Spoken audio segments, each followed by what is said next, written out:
Pengertian dari moderasi beragama. Moderasi adalah jalan tengah yang artinya tidak berpihak kepada siapapun atau pendapat manapun. Moderasi juga dapat diartikan kepada sesuatu yang terbaik, seperti sifat pemberani dan dermawan. Moderasi agama adalah keyakinan di jalan yang tidak berlebihan. Orang yang mampu mempraktekkan moderasi beragama disebut moderat. Konsep non-Muslim dan Islam. Mengenai pernikahan dengan non-Muslim, Faqih mazhab Hanafi, Maliki, Syafi'i, dan Hambali sepakat bahwasanya laki-laki Muslim dapat menikahi perempuan non-Muslim, akan tetapi laki-laki non-Muslim tidak bisa menikahi perempuan Muslim. Yang selanjutnya adalah kesaksian non-Muslim. Menurut Maliki, kesaksian non-Muslim terhadap orang Islam tidak diterima. Persaksian antara non-Muslim ditolak dan hanya Muslim yang diterima kesaksiannya serta tidak menerima sumpah non-Muslim. Menurut Syafi'i, kesaksian non-Muslim ditolak selamanya, baik terhadap Muslim maupun non-Muslim.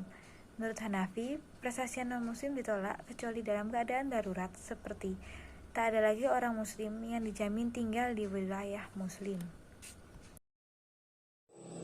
Yang ketiga adalah tindak pidana.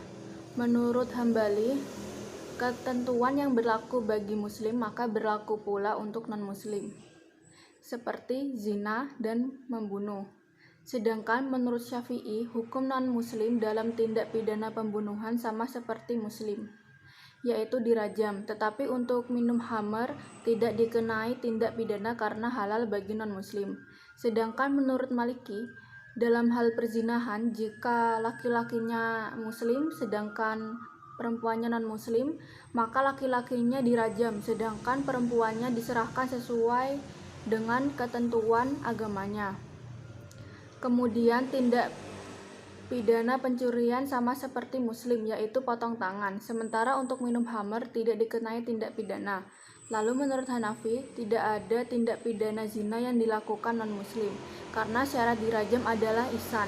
Dan ihsan menurut Hanafi harus orang yang beragama Islam, sedangkan mereka bukan beragama Islam. Transaksi ekonomi menurut Hanafi, non-Muslim tidak boleh melakukan riba dalam transaksi ekonomi dan akan dikarenakan sanksi had. Menurut Maliki, jual beli yang dilakukan non-Muslim sah, tetapi untuk budak non-Muslim dilarang untuk jual beli karena mereka suka berbuat riba. Menurut Syafi'i, non-Muslim bebas melakukan jual beli dan yang dilarang yaitu ketika non-Muslim melakukan riba. Menurut Hambali, non-Muslim boleh melakukan jual beli tetapi tidak boleh melakukan riba dan jual beli barang haram. Yang selanjutnya adalah wasiat, waris, sedekah, dan hibah non-Muslim. Menurut Hambali, wasiat antara non-Muslim dengan Muslim diperbolehkan, tetapi non-Muslim tidak boleh mewasiatkan atas Al-Quran, serta yang dilarang oleh syariah seperti membangun gereja, jual beli kamar, dan babi. Sedangkan untuk pewarisan non-Muslim tidak bisa menerima waris Muslim dan sebaliknya. Menurut Hanafi, Muslim tidak bisa mewarisi Muslim dan sebaliknya, tetapi non-Muslim boleh mewariskan antara mereka. Kemudian, non-Muslim tidak boleh berwasiat kepada Muslim. Menurut Syafi'i, non-Muslim tidak bisa mewarisi Muslim dan sebaliknya. Hebat juga diperbolehkan oleh siapapun selama bukan atas barang yang dilarang syariah. Ibadah. Menurut Hambali, non-Muslim dilarang membangun gereja, mengeraskan suara mereka ketika membaca kitab, serta menampakkan hammer dan babi. Mereka dilarang menampakkan salib dan merayakan hari raya keagamaan mereka. Mereka juga dilarang membunyikan lonceng gereja, bahkan mereka dilarang mendirikan bangunan lebih tinggi daripada umat Islam. Lalu dalam hal penampilan, non-Muslim harus membedakan dirinya dengan umat Islam, seperti model rambut, baju, kendaraan, serta panggilan. Kemudian menurut Syafi'i, pembangunan gereja di dekat pemukiman Muslim dilarang. Bangunan non-Muslim tidak boleh lebih tinggi dari bangunan Muslim. Non-Muslim juga tidak boleh mengeraskan suaranya ketika mereka beribadah dan membunyikan lonceng. Kesimpulan, Jika dilihat dari uraian di atas, pandangan para faqih terhadap non-muslim jelas sangat diskriminatif dan sangat buruk. Pandangan mereka bisa menjadi akar konflik hubungan antara Islam dan non-Islam. Status hukum non-muslim dalam kitab-kitab fikih hal seperti di atas berada dalam posisi serba terbatas.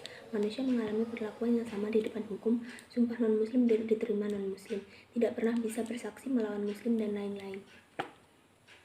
Keempat faqih tersebut mengeluarkan pandangan-pandangan mereka yang dianggap diskriminatif tersebut karena mereka hidup pada saat krisis politik internal umat Islam dan ekspansi besar-besaran oleh pengusaha Islam ke berbagai penjuru dunia.